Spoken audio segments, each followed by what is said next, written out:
उस मनोरथ को पूर्ण करने के लिए अपने चतुर्भुज रूप में परमात्मा प्रकट हुए हैं। एक रूप से राम बने, एक रूप से भरत बने, एक रूप से लक्ष्मण बने हैं और एक रूप से शत्रुघ्न बनकर के महाराज दशरथ के संतान के रूप में मर्यादा पुरुषोत्तम श्री राघवेंद्र सरकार का अवतार इस पृथ्वी पर पृथ्वी के भार को हरण करने के लिए हुआ है।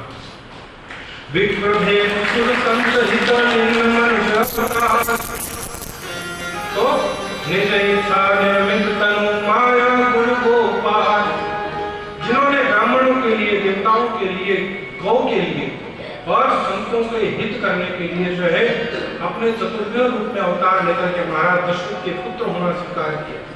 रामचरितमानस का पूर्णरूपेण यदि वर्णन किया जाए तो सात हरि अनंत, हरि कथा अनंत, रामायण सतकोटि अपार। भगवान श्री राघवेंद्र सरकार का चरित्र यदि संक्षेप में समझा जाए तो आदर्श पुरुष यदि कोई हो तो वह राम के समान हो। चतुश्लोकी रामायण के माध्यम से आदो राम तपो वनादि गमनम मत्वा मृगकांचन वैदेही धरणम जटायु वनम सुग्रीव संभाषणम बाली निग्रहणम समुद्र तरणम लंकापुरी दाहनम पश्चात रावण कुंभकर्ण हननम एतद्धि रामायण कह करके श्री सुखदेव जी महाराज ने रामचरित्र को अति संक्षेप के अंदर वर्णन किया है कि राजन, भगवान श्री राम जैसा आदर्श मर्यादा पुरुषोत्तम जिसने 14 वर्ष का वनवास केवल एकमात्र अपने पिता के वचन को निभाने के लिए स्वीकार किया, और यदि राम वनवास नहीं जाते तो शायद राम आज राम नहीं होते। यदि वनवास स्वीकार नहीं किया होता, केकई के वरदान के रूप में यदि राम का वनवास नहीं मांगा जाता तो राम की जिस प्रकार से लोक पुरुष के रूप में, मर्यादा पुरुषोत्तम के रूप में आज घर घर में पूजा की जा रही है, आज राम केवल एक राजकुमार बनकर के रह जाते। लेकिन परमात्मा ने अपने लीलाओं का, अपने चरित्रों का पूर्ण रूपेण निर्वहन करते हुए एक मानव बनकर के भी ऐसा कुछ आदर्श प्रस्तुत किया मानवीय समाज में कि प्रत्येक कर्तव्य को, प्रत्येक रोल को, प्रत्येक अपने दायित्व को उन्होंने उसी पूर्णरूपेण निष्ठा के साथ में निभाया है। पति भी हो तो राम के जैसा हो, भाई हो तो राम के जैसा हो। आज भाइयों के बीच में बैर तो है, लड़ाई झगड़ा तो है, संपत्ति के लिए, दौलत के लिए, जमीन के लिए, जायदाद के लिए। रामायण में भी लड़ रहे हैं। दो भाइयों की कथा है, रावण और विभीषण, सुग्रीव और बाली, राम और धर्म। ये दो भाइयों की कथा है रामायण। एक भाई कहता है कि राज्य राम को मिले, दूसरा भाई कहता है कि नहीं, पिता के आदेश अनुसार, पिता के वचन अनुसार राज्य भरत को मिले। दो भाइयों की कथा है, विभीषण और रावण। रावण अपने अहम में, अपने मत में विभीषण जैसे सदाचार परायण भाई का त्याग कर देता है। वहीं बाली अपने बल में, अपने पराक्रम के अभिमान में अंधा होकर के सुग्रीव जैसे भाई को जो है छोड़ देता है, उसके खून का प्यासा होकर। तो सत्ता की लड़ाई तो सब जगह है, ऐसा नहीं कि आज ही लड़ी जा रही है, उस समय में भी थी।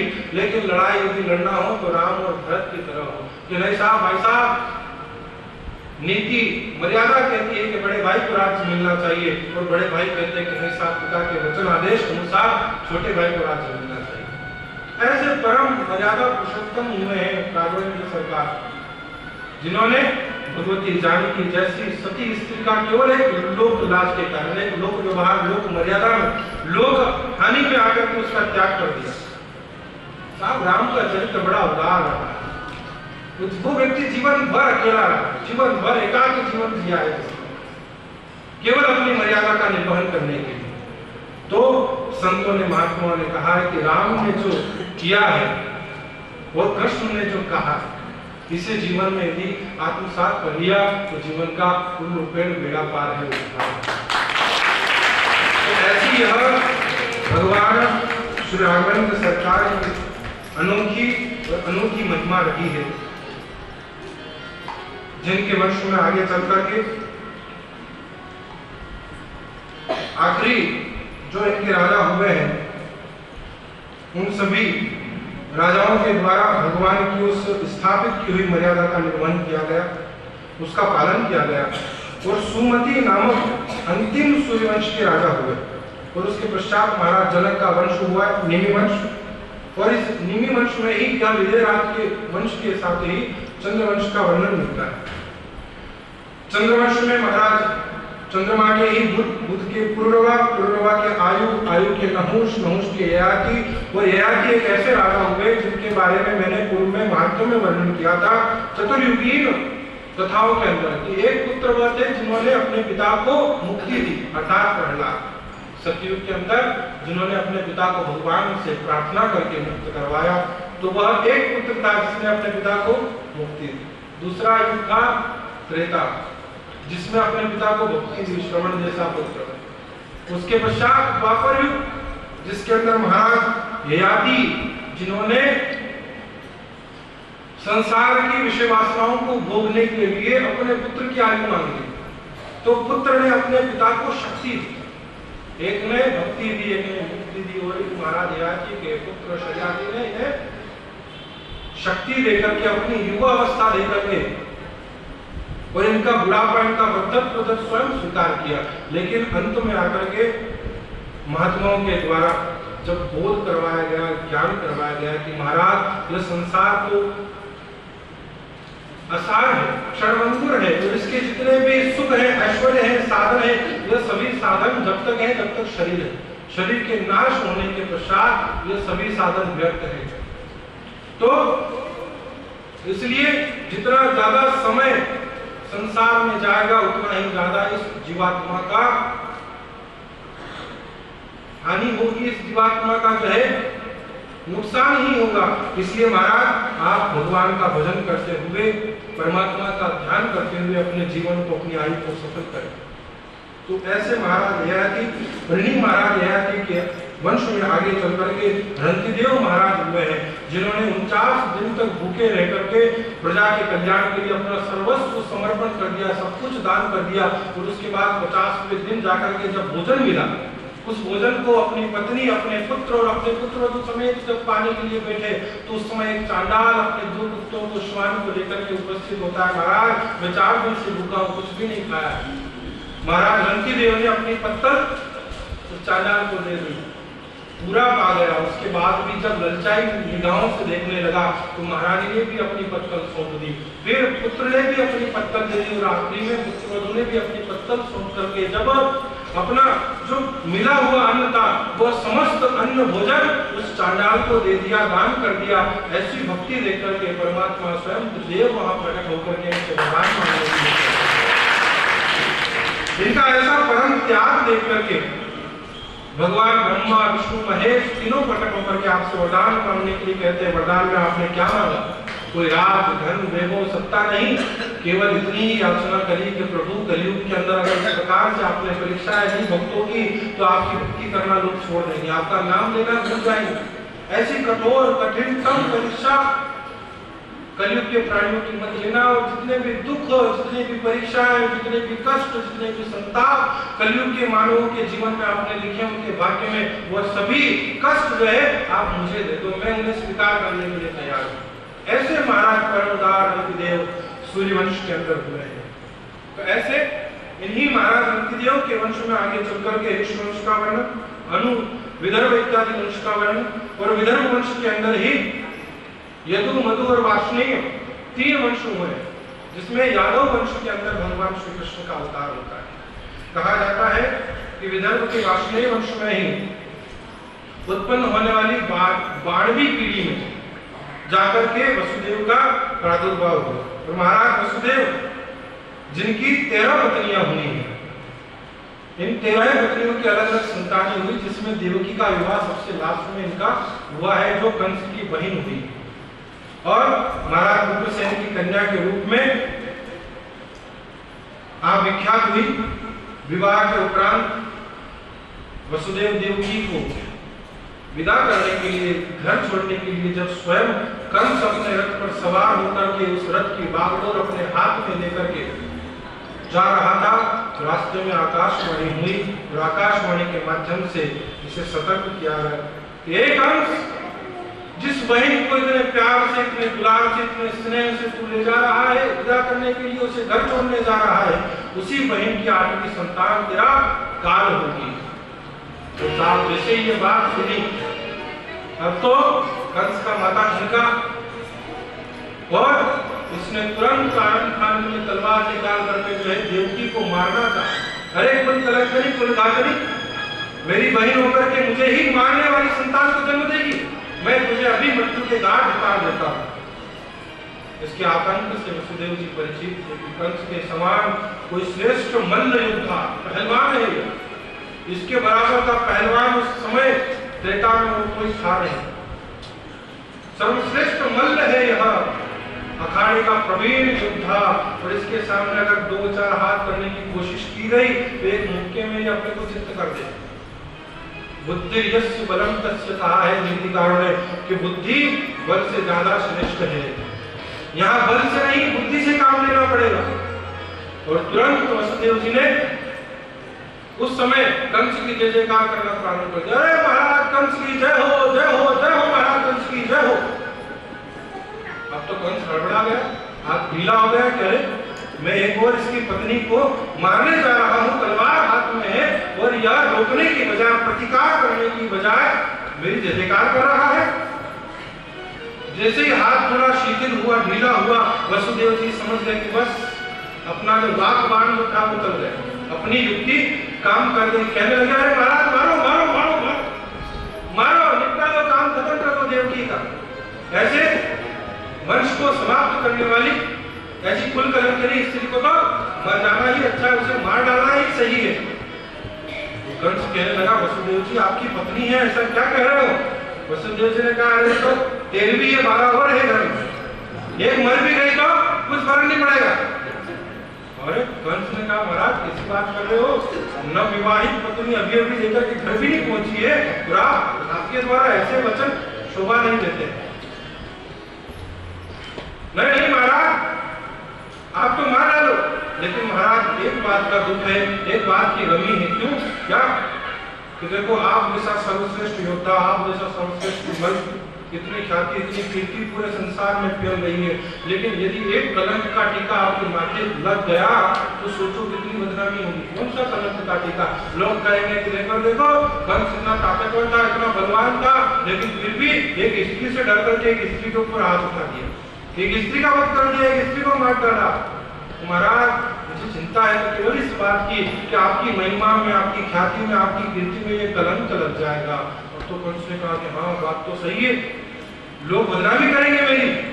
अब इससे पहले जो बदनामी हो रही थी वो कम थी, लेकिन एक स्त्री का वध, एक स्त्री की हत्या करने की बदनामी बहुत ज्यादा है। ऐसा मान करके कंस ने अपना हाथ ढीला कर दिया और अनुचरों को आदेश दिया कि जाओ देवकी के रथ को जो है इसके घर तक पहुंचा दो, मैं नहीं जाऊंगा छोड़ने। इसके आतंक, इसकी क्रूरता, इसके अत्याचार से पूरी प्रजा एक तरफ त्राही त्राही कर रही थी।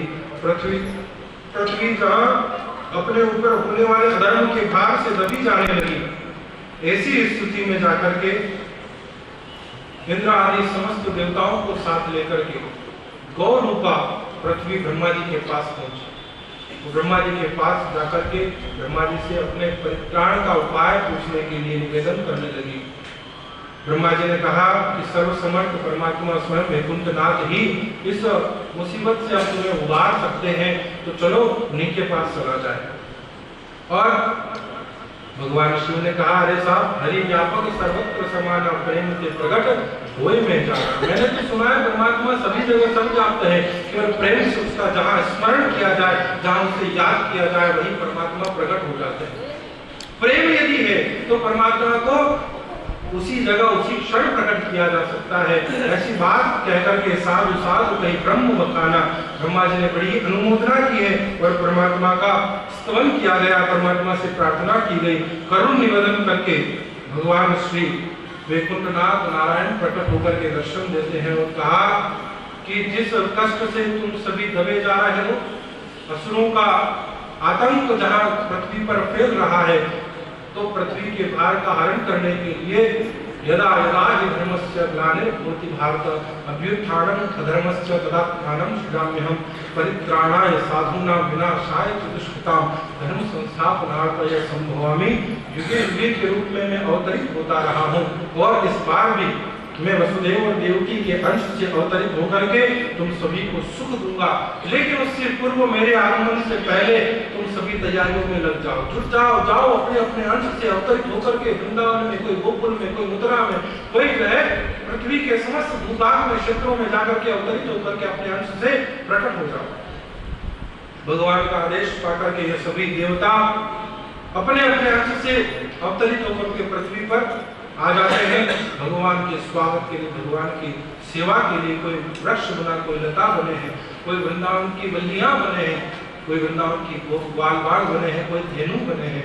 ऐसे जो ऋषि मुनि यति योगियों ने राम अवतार में भगवान श्री राम के राघवेंद्र के उस रूप को देख करके मन में ऐसी कल्पना करी कि काश भगवान ने हमें नारी बनाया होता तो पुरुष के रूप में हम राम का वर्णन करते।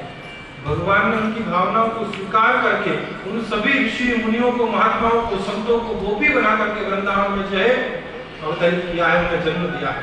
तो ये सभी पूर्व जन्म के ऋषि मुनि, महात्मा, संत, देवता जो भी थे, ये सभी ऋषिगण, देवगण सभी ने आकर के भगवान की सेवा के लिए बन करके वहां पर गोकुल में और वृंदावन में अवतार ले लिया।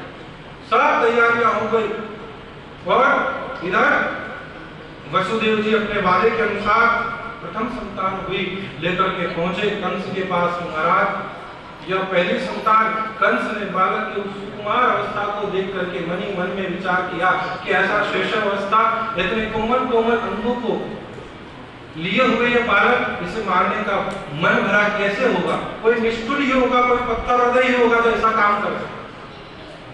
कंस का निष्ठुर हृदय उस बालक के स्वरूप को देख करके पिघल गया। उसने वसुदेव जी को वापस लौटा दिया। वसुदेव जी, मेरी शत्रुता तो 8वीं संतान से है, ये तो पहली संतान है, इसका मुझसे क्या विरोध? ऐसा करते करते पहली संतान, दूसरी संतान, तीसरी संतान, चौथी संतान हुई। नारद जी ने देखा कि अगर ऐसा ही चलता रहा तो ये सब थोड़े बड़े होंगे, मरेंगे, उसके बाद जाकर के भगवान का जन्म होगा। यहाँ तो पाप का घड़ा जितना जल्दी भरे उतना जल्दी परमात्मा प्रकट होंगे। भगवान के अवतार में देरी नहीं होनी चाहिए। तो नारद जी पहुंच गए। नारद जिसकी बात को कोई रद्द नहीं कर सकते, उसका नाम नारद। पहुंचे साहब कंस के पास आकर के कंस के कान में मंत्र फूका, अरे मूर्ख, तू ये क्या कर रहा है? तू इन देवताओं की चालों को समझता नहीं है। देख जरा, एक ब्लैक बोर्ड लेकर क्या, ब्लैक बोर्ड लाया, चौक मंगाई, उसके ऊपर एक गोल चक्कर बना करके उसमें 8 धारियां खींची। 8 धारियां खींच करके नारद जी ने कंस को समझा, देख इधर से 1 2 3 4 5 6 7 8, अभी यहाँ से 1 2 3 4 5 6 7 8, इधर से 1 2 3 4 5 6 7 8, कोई सी भी 8 नहीं हो सकती। देवताओं का कोई भरोसा है क्या? देवता बड़े चतुर है, बड़े चालाक है, बड़े चंट है, इनको कोई समझ नहीं पाया आज तक। और तू ठहरा बेचारा भोला भाला, इन देवताओं की चालों में पड़ करके तू इतना बहक गया कि तुझे इस बात का बोध नहीं कि देवता कभी सत्य नहीं बोलते। ये तो स्वार्थी है, एक नंबर के मतलब ही झूठ कर दिए उन्होंने भगवान आकाशवाणी। तो फिर महाराज क्या करूं? अरे जितने भी संतान हो सबको मार डाल। अरे महाराज कैसे मार डालूं? मेरे हाथ में तो सत्ता ही नहीं, मैं तो युवराज हूँ, राजकुमार हूँ, मेरे हाथ में सत्ता नहीं, सत्ता तो पिताश्री के हाथ में। अरे पिताश्री तो बूढ़े हो गए, पकड़ करके जेल में बंद कर दे, जेल में डाल दे महाराज पुलिस को, और खुद राजा बन जा। अब साहब नारद जी की बात कैसे डाल सके? ऐसा मंत्र पड़ा, तुरंत आनंद में जाकर के अपने पिताजी को जो है बंदीगृह में, कारागार में बंद करवा दिया। खुद राजा बन गया। वसुदेव देवकी को ले जाकर के कारागार में बंद कर दिया और जितनी 4 संतानें उनकी सबको ले जाकर के बड़ी क्रूरता से पत्थर पर पटक करके उनका वध कर दिया। 5वीं 6ठी संतान भी हुई, उन्हें भी मार डाला। 7वीं संतान के रूप में स्वयं भगवान संकर्षण, भगवान शेष को परमात्मा ने प्रेरित किया कि चलिए आपके भी अवतार लेने का समय आ गया है। लक्ष्मण बनकर के आपने बहुत सेवा करी थी, 14 वर्ष तक। लक्ष्मण जैसा यति कोई नहीं हुआ था, लक्ष्मण जैसा संयमी, लक्ष्मण जैसा विराटवान कोई नहीं हुआ, उसके जैसा संयमी कोई नहीं हुआ। 14 वर्ष तक नींद का, भोजन का, जल का, आहार का ग्रहण नहीं किया था लक्ष्मण जी ने, जब भगवान 14 वर्ष वनवास में थे। कहा जाता है कि लक्ष्मण जी को जब यति कहकर के वशिष्ठ ऋषि ने, गुरुदेव ने जब उन्हें कंठ से लगा करके उनकी महिमा को, उनकी कीर्ति को बखान किया, तो राघवेंद्र सरकार ने कहा, अरे गुरुदेव क्या बात है, लक्ष्मण से इतना प्रेम क्यों? वशिष्ठ ऋषि ने कहा कि लक्ष्मण के समान कोई संयमी नहीं हुआ है, जिसने तुम्हारे लिए, तुम्हारी सेवा के लिए, जिसने खाना पीना तक छोड़ दिया। भगवान ने कहा खाना पीना छोड़ दिया? अरे 14 साल तक जो कंदमूल फल ला करके मुझे देते थे उसमें से मैं इन्हें प्रसाद देता था, रोज के रोज प्रसाद देता था, वो सब कहाँ गए? लक्ष्मण जी ने कहा प्रभु आपने दिया जरूर था, लेकिन मैंने उसे पाया नहीं, ग्रहण नहीं किया। तो फिर वो कहाँ है कि मैंने वहां से जहां भी आपने दिया उसी समय उस प्रसाद को अपने तपस्या के प्रभाव से अयोध्या में मेरा जो कक्ष है उस कक्ष में ले जाकर के मैंने उसे संग्रहित कर दिया। विश्वास नहीं हो तो मेरा कक्ष जाकर के खुलवाओ, उसमें वो 14 वर्ष के संग्रहित किए हुए वह कंदमूल फल आज भी वैसे के वैसे यथावत भरे पड़े हैं।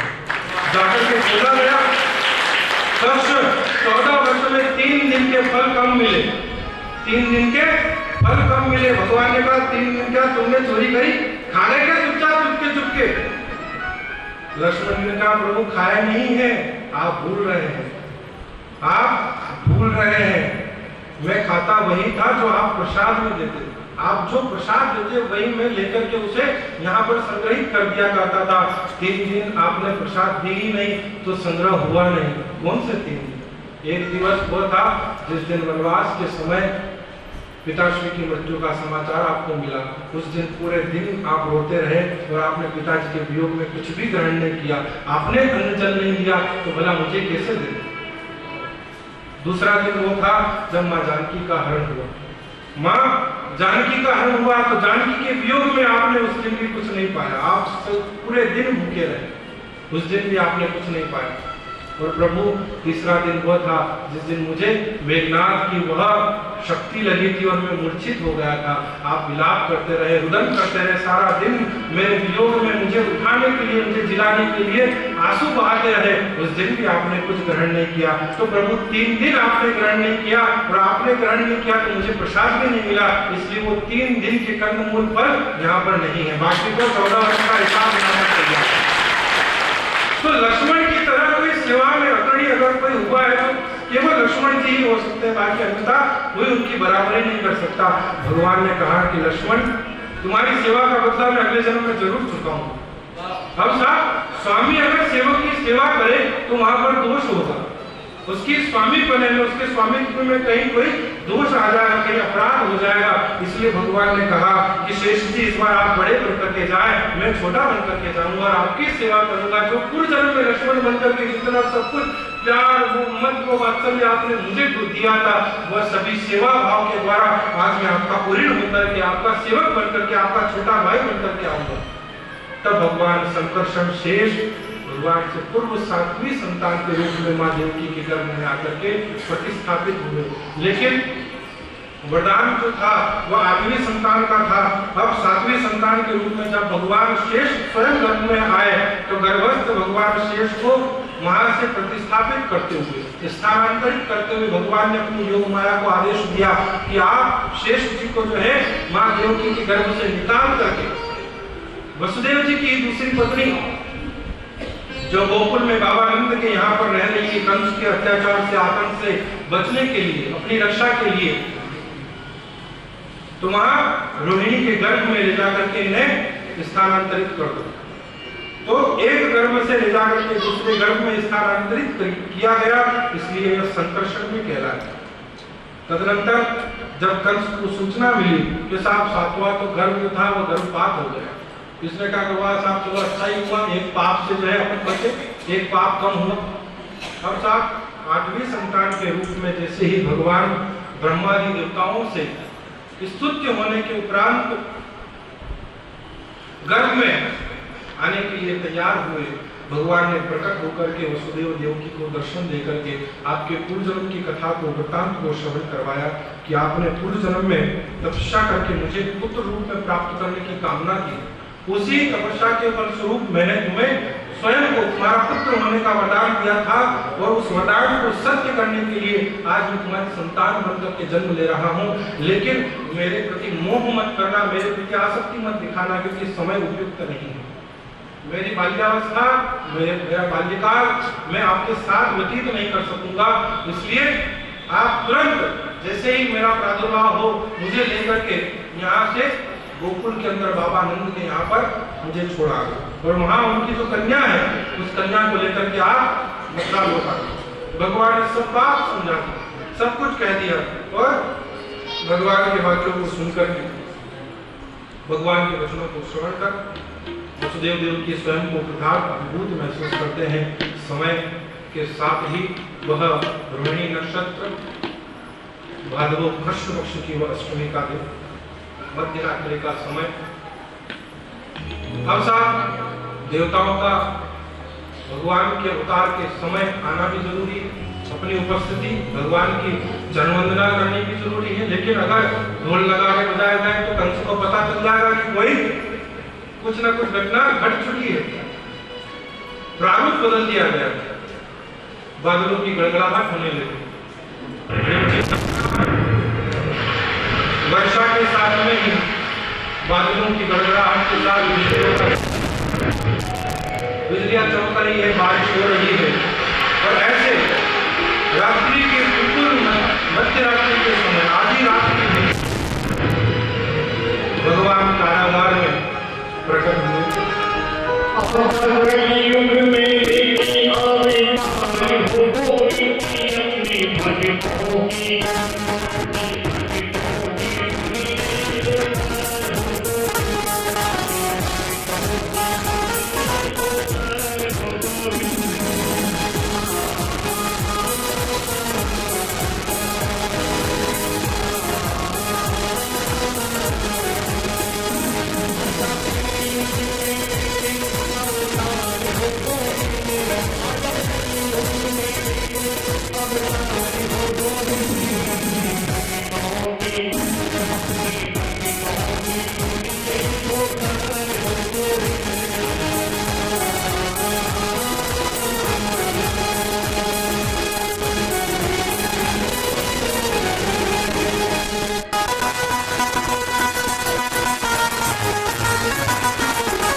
में नहीं। तो हमारे सत्संग पंडाल में हो उससे पूर्व हम थोड़ी देर कुछ सूचनाओं को श्रवण नाम ले लें जो गौ सेवा के निमित्त यहाँ पर प्राप्त हुई है। जो प्रकल्प चल रहा है गौ माता की सेवा के लिए, उसकी छाया के, उसकी बैठने की व्यवस्था के लिए, उसमें एक नाम और आज 2 नाम और आज जुड़े हैं, जिसमें स्वर्गीय श्रीमान गोविंद भाई पालीवाल की ओर से भी 21,000 रुपए की यह छतरी का सहयोग स्वागत करें और एक गुप्त सेवा के रूप में एक 21,000 रुपए की राशि जो है वो बहुत बहुत धन्यवाद। उसके पश्चात 1100 रुपए श्रीमती पुष्पाबाई सेन की तरफ से भी यहाँ पर प्राप्त हुए हैं, बहुत बहुत धन्यवाद। 500 रुपए श्री दीप सिंह जी सिसोदिया, 201 रुपए गुप्त और 500 रुपए श्रीमान जगदीश जी ग्वाला। इन सभी का ताली बजाकर के एक बार आप सभी जोरदार स्वागत करें। तो इस प्रकार से गौ सेवा के संकल्प स्वरूप आप सभी की सेवाएं सराहनीय रूप से यहाँ पर प्राप्त हो रही है। आप सभी साधुवाद के पात्र हैं। भगवान श्री कृष्ण की और गौ माता की अनन्य कृपा आप सभी के ऊपर बनी रहे। इसी भावना के साथ हम प्रसंग को आगे ले जाते हैं। भगवान का प्रादुर्भाव जहाँ जेल में जैसे ही हुआ और परमात्मा के आगमन के साथ ही भगवान आए तो सारे बंधन अपने आप छूट गए, पहरेदार सो गए, बेड़ियां स्वतः ही खुल गई और देवकी को अपने पुत्र स्नेह से विलग करके उन्हें समझाकर असमय जान करके वसुदेव जी ने कुछ पात्र को था नहीं, भगवान को जो जेल में काम करने के लिए सुपड़ा अनाज साफ करने के लिए दिया जाता था, उसी सुपड़े के अंदर ठाकुर जी को लिटाया और उसमें लिटा करके माँ देवकी के ही वस्त्रों का एक छोर निकाल करके उसे बढ़ा करके वहां से बाहर की ओर प्रस्थान किया है। मध्यरात्रि का समय, ऊपर से बादलों की गड़गड़ाहट, बिजली का चमकना, हल्की हल्की बारिश, डरावना दृश्य जहाँ रिपोर्ट निर्मित हो रहा है। सारे मथुरा नगर के निवासी नींद में संलग्न है, सबके सब सो चुके हैं प्रगाढ़ निद्रा।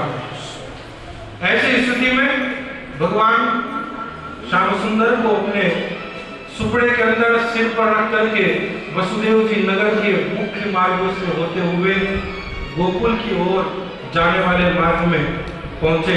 मार्ग में यमुना महारानी आई। यमुना महारानी आज मन में विचार करती है कि गंगा को तो भगवान ने स्वयं अपने चरणामृत के रूप में धन्य किया है, अपने चरणों का चरणोदक बना करके गंगा आज सदा सर्वदा से हरिपद गामिनी कहलाई है।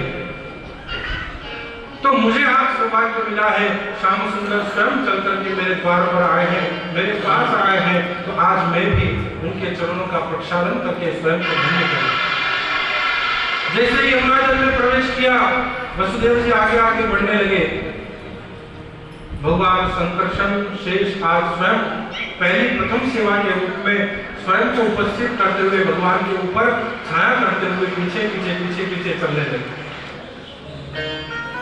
यमुना का जल जैसे बीच में पहुंचे, धीरे धीरे बढ़ने लगा। यमुना महारानी भगवान के चरणों को स्पर्श करने के लिए उफान में बढ़ने लगी, ऊपर ऊपर ऊपर ऊपर चढ़ने लगी।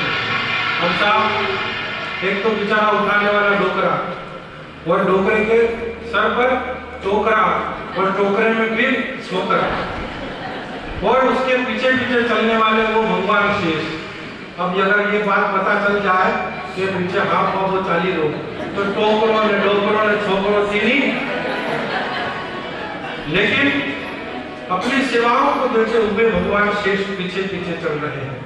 यमुना महारानी ऊपर की ओर बढ़ने लगी। बाबा नंद जैसे जैसे वो ऊंचे उठते हैं वैसे वैसे यमुना का जल बढ़ता है। घबराए कहीं ऐसा न हो कि मेरे साथ साथ लल्ला भी जो है बह जाए। भगवान ने देखा कि यमुना जो है दर्शनों का लाभ लेना चाहती है, स्पर्श प्राप्त करना चाहती है। आज कालिंदी को धन्य करते हुए भगवान श्याम सुंदर ने अपना चरण बाहर निकाल करके उसे स्पर्श करवा करके शांत किया और यमुना महारानी धन्य हुई, रास्ता दे दिया। चलते चलते गए गोकुल की ओर। गोकुल में जाकर के देखा वही दृश्य जो मुद्रा में सबके सब सोए हुए हैं, द्वार खुले हुए हैं नंद भवन के, कोई ताला सर्कल कुंची कुछ नहीं। अंदर प्रवेश किया, नंद महारानी यशोदा का शयन कक्ष दिखा। अंदर पहुंचे, देखा तो एक कन्या सुकुमार वहां पर लेटी हुई सो रही है। प्रसव हो चुका है, लेकिन महारानी यशोदा को पता भी नहीं कि संतान हो गई। प्रसव पीड़ा का कुछ बोध नहीं रहा, नींद में ही प्रसव हो गया, कन्या का जन्म हो गया है। और उस कन्या को लेकर के कन्या के स्थान पर अपने कलेजे के टुकड़े को सुला करके श्याम सुंदर को वहां पर विराजमान करवा करके वापस यह महाराज वसुदेव मथुरा की ओर प्रस्थान कर जाते हैं। वो जा रहे हैं, उनको जाने दो, अपन गोकुल में ही रहते हैं। गोकुल प्रातःकाल हुआ, भोर के साथ ही जब पूछा गया कि साहब क्या हुआ महारानी यशोदा को, अरे साहब आनंद भरो।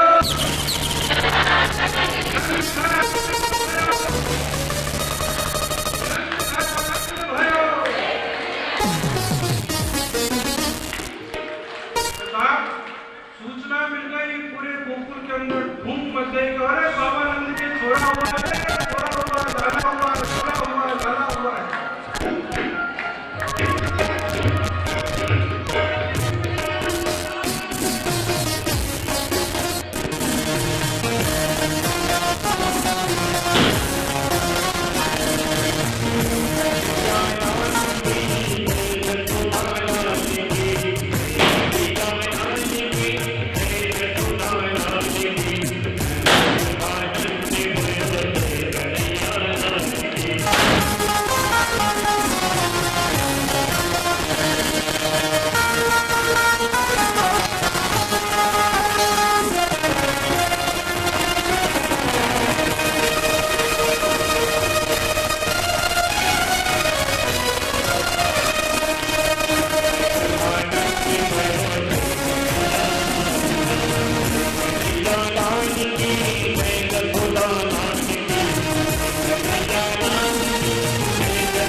समावेश करके मेरे द्वार पर याचक बन करके आया।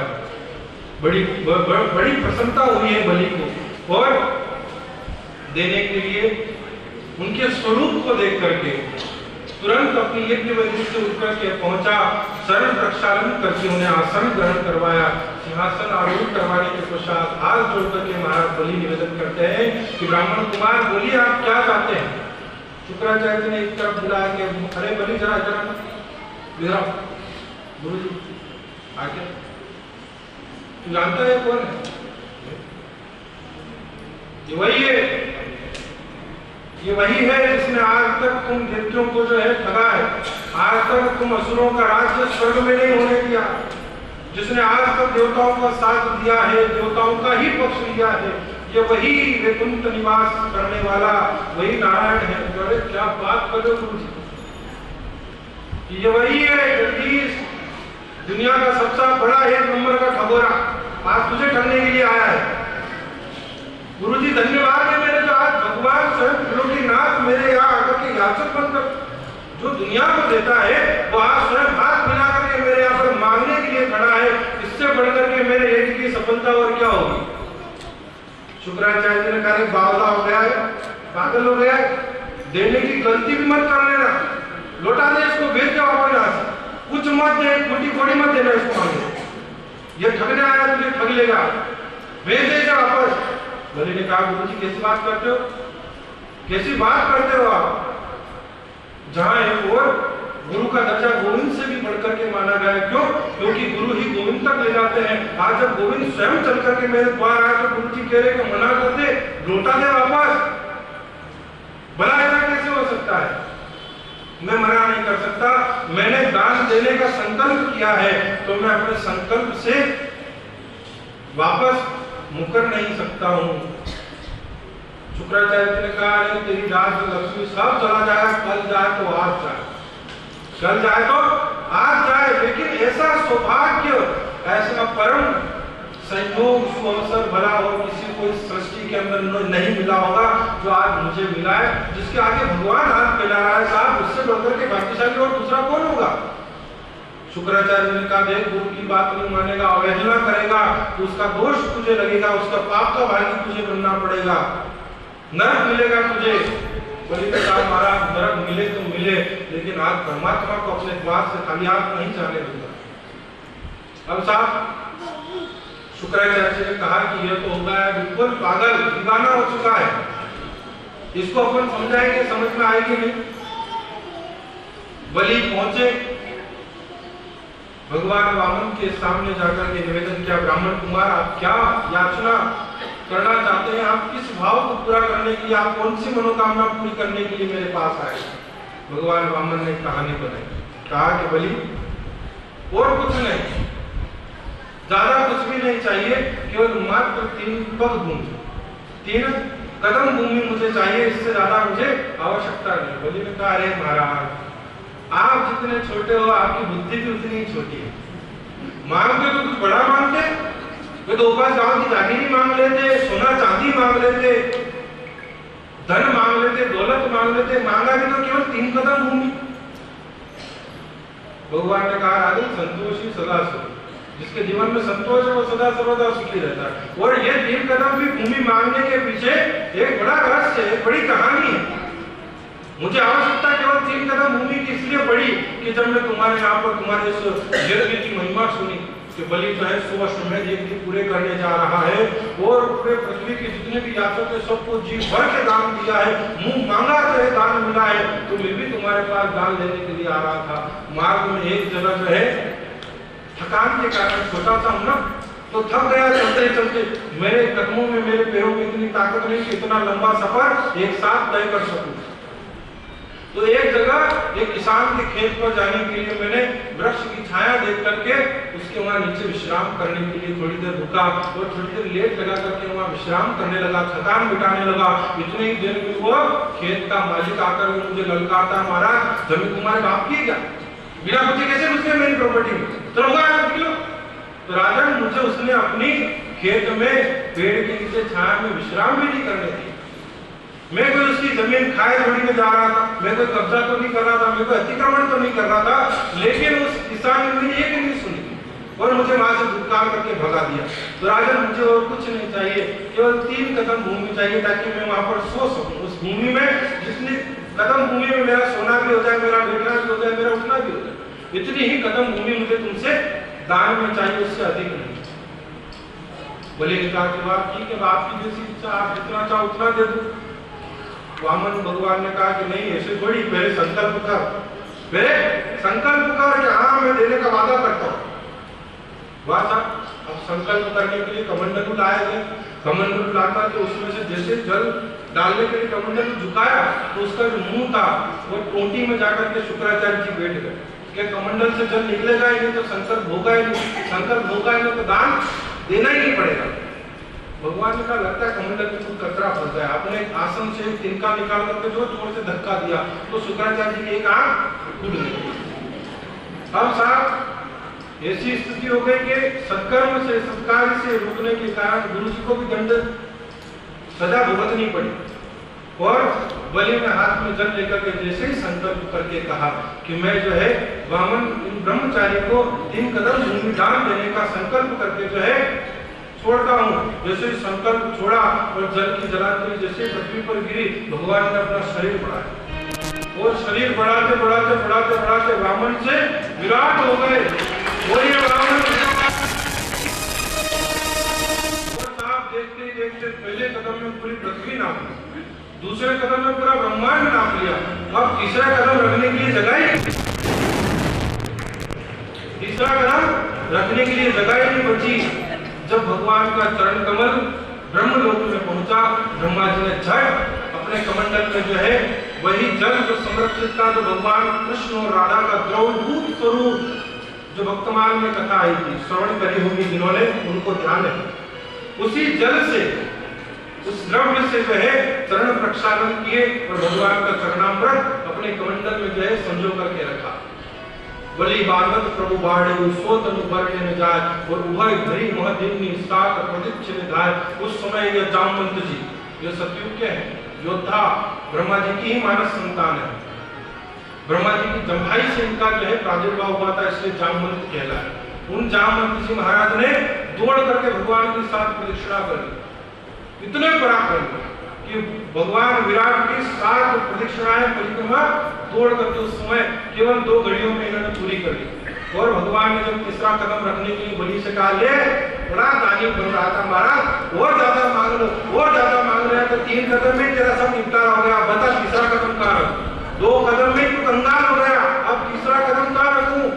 बलि ने कहा प्रभु अब तीसरा कदम मेरे मस्तक पर रखो, यह मैं भूमिपति हूँ, भूपति हूँ, तो भूमि का अंश हूँ, इसलिए मैं भी जो है पृथ्वीपति होने के कारण, पृथ्वी का अंश होने के कारण आप मेरे मस्तक पर जो मेरा अहंकार था कि मैं दातार हूँ, मैं देने वाला हूँ, मैं दे रहा हूँ, मैंने 100 अश्वमेध यज्ञ किए, ये अहंकार का शमन आपके चरण रज से हो जाए, इसलिए आप मेरे मस्तक पर अपना तीसरा चरण धरिए। भगवान ने कृपा करके तीसरा चरण बलि के मस्तक पर रखा और उसे सुतल में जाकर के स्नान किया।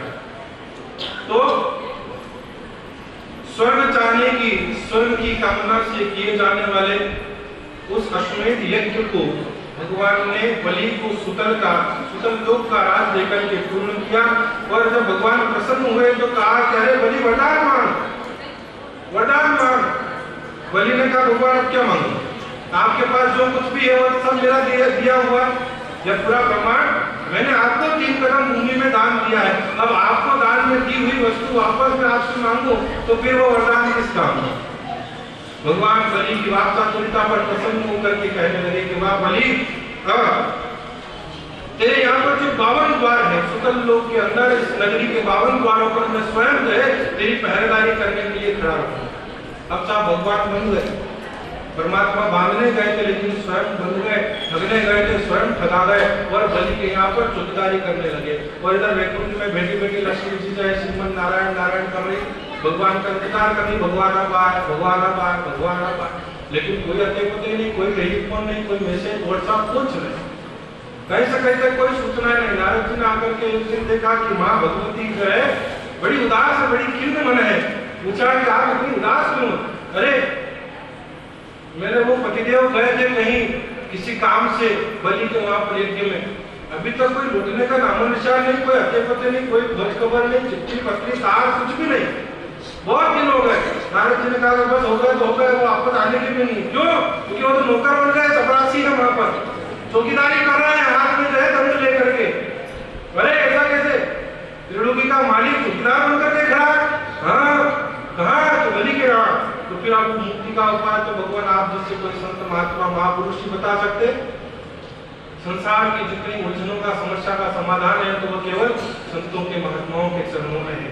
नारद जी ने कहा कि ठीक है, उपाय बता दिया। और वही श्रावण शुक्ल पूर्णिमा का दिन आया और उस दिन बलि के यहाँ पर माँ भगवती लक्ष्मी सज धज करके नूपुर झनकारों से झंकृत करते हुए सुतल लोक को अपने घुंघरू की आवाज से पूरा गुंजायमान करते हुए माँ पहुंची और जाकर के बलि से निवेदन किया कि देखो भाई साहब, आपकी कोई बहन नहीं और मेरा कोई भाई नहीं, और आज बड़ा ही शुभ दिवस जो है उपस्थित हुआ है, तो क्यों ना मैं आपको जो है रक्षा सूत्र बांध करके, राखी बांध करके जो है आपको अपना धर्म का भाई बनाऊं और आप जो है मुझे अपनी बहन रूप में स्वीकार करें। बलि ने कहा, अरे वाह, ये तो बहुत अच्छी बात है, लाओ साहब झट हाथ आगे करा, राखी बांधी, और राखी बांध करके जब बलि ने कहा मांग बहन तुझे क्या चाहिए, मुंह मांगा वरदान मांग ली। लक्ष्मी जो है तुम्हारा चौकीदार है, वो चौकीदार मुझे दे दो, वो चौकीदार मुझे दे दो। बलि ने कहा तुम हो चौकीदार से तुम्हारा क्या लेना देना, उससे तुम्हारा क्या संबंध है कि तुम्हारा चौकीदार मेरे वो लगते हैं, तुम्हारा चौकीदार मेरे वो लगते हैं। हो ये रानी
ऐसी निर्मल भावना पर रीझ करके ही आज अपने वादे के अनुसार इस चातुर्मासी अवधि के अंदर 4 महीने तक परमात्मा बलि के यहाँ सुतल लोक में रहकर के उनकी सेवाओं का जो है भोग करते हैं।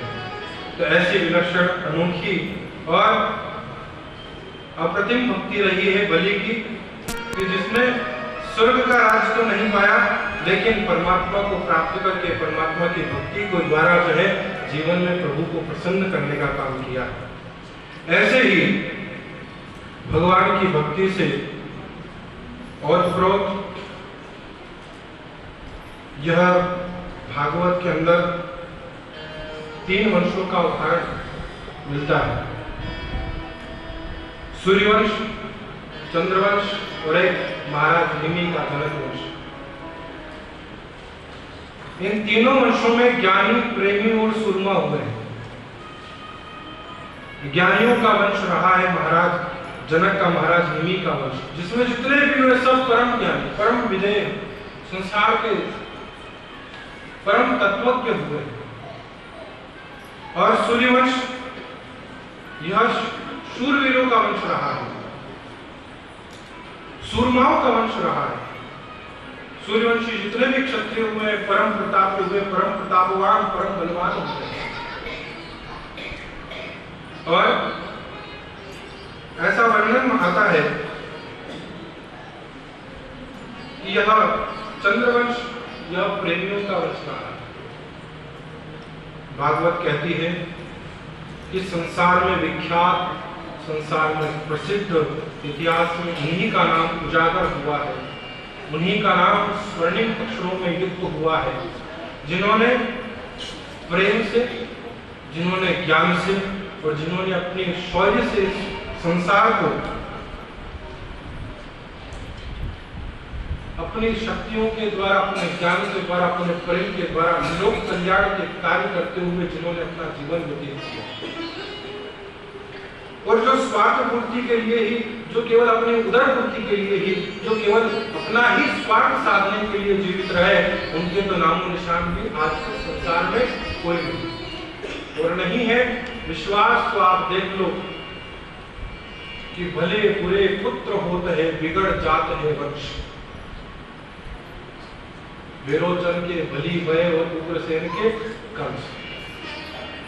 अगर संतान सपूत ना हो तो इस प्रकार से पूरे कुल को जो है कलंकित करके उसका नामो निशान मिटाने वाली हो जाती है। लेकिन सुयोग्य संतान हो, आज्ञाकारी संतान हो, जो पूर्वजों के यश को बनाए रखते हुए महापुरुषों ये गतः सपंथा, जिस मार्ग में चल करके महापुरुषों ने अपने जीवन को धन्य किया, जिस ओर वो अग्रसर हुए उसी मार्ग का अनुसरण करते हुए जो अपने जीवन को संपूर्णता के साथ में व्यतीत करे, उन्हीं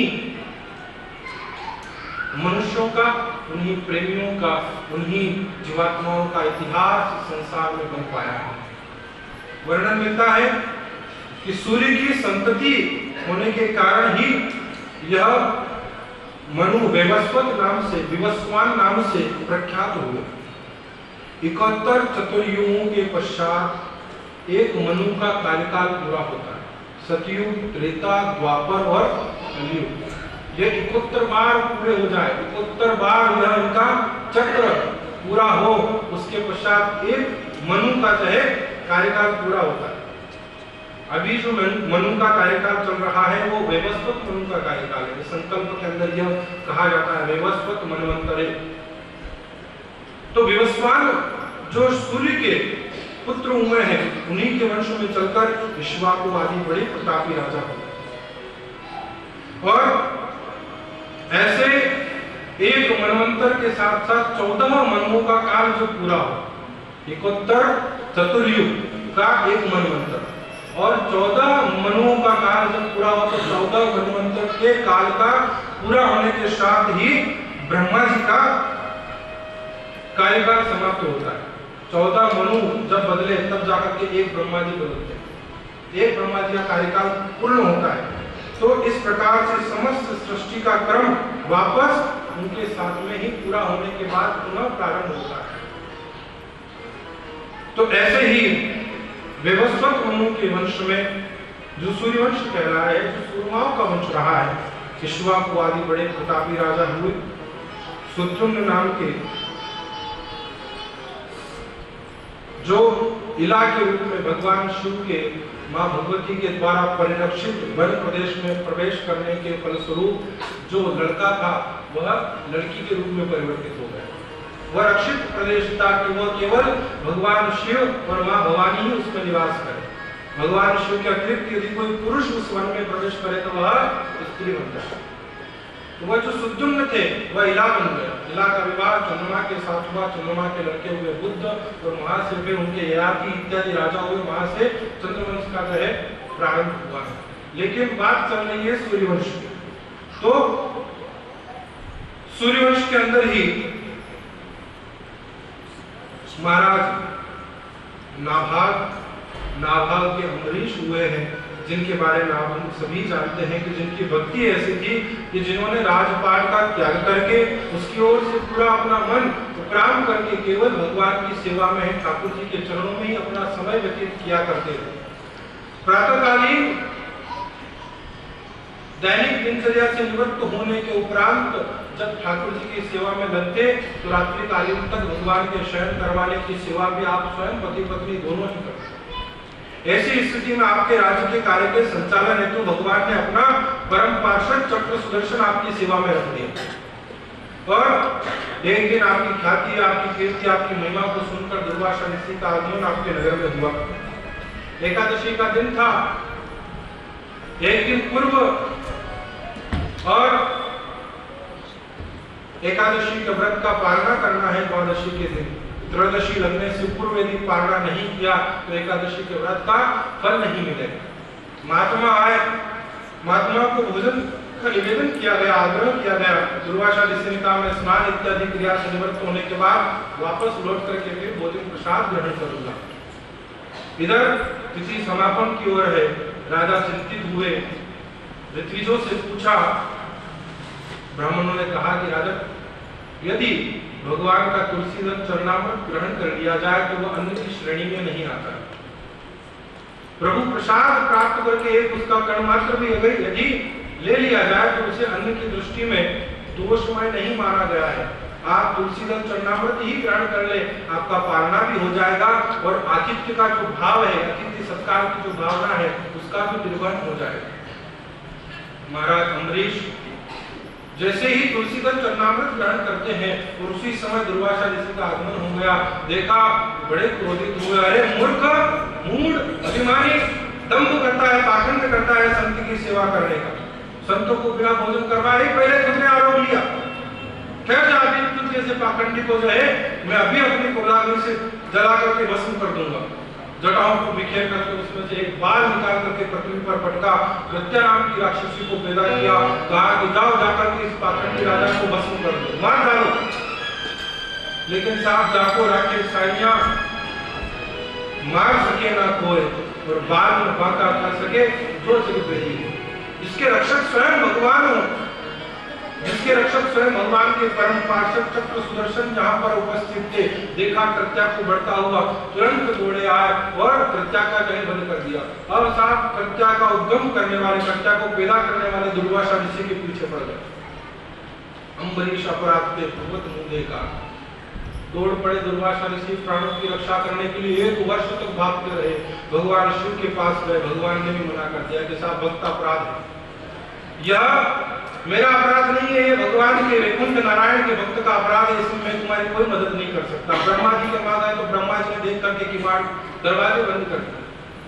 अब तो साहब दौड़े दौड़े भगवान वैकुंठ नाथ के पास गए, जाकर के भगवान ने भी अपने कान बंद कर दिए। अम्बरीश अपराध के भगवत मुंडे का, भगवान ने अपने भक्त के अपराध को सुनना भी स्वीकार नहीं किया और भगवान ने अपने दोनों कानों में उंगली डाल करके अपने कान बंद कर दिए।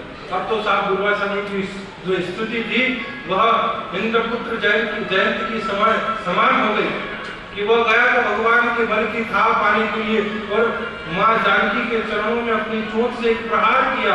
भगवान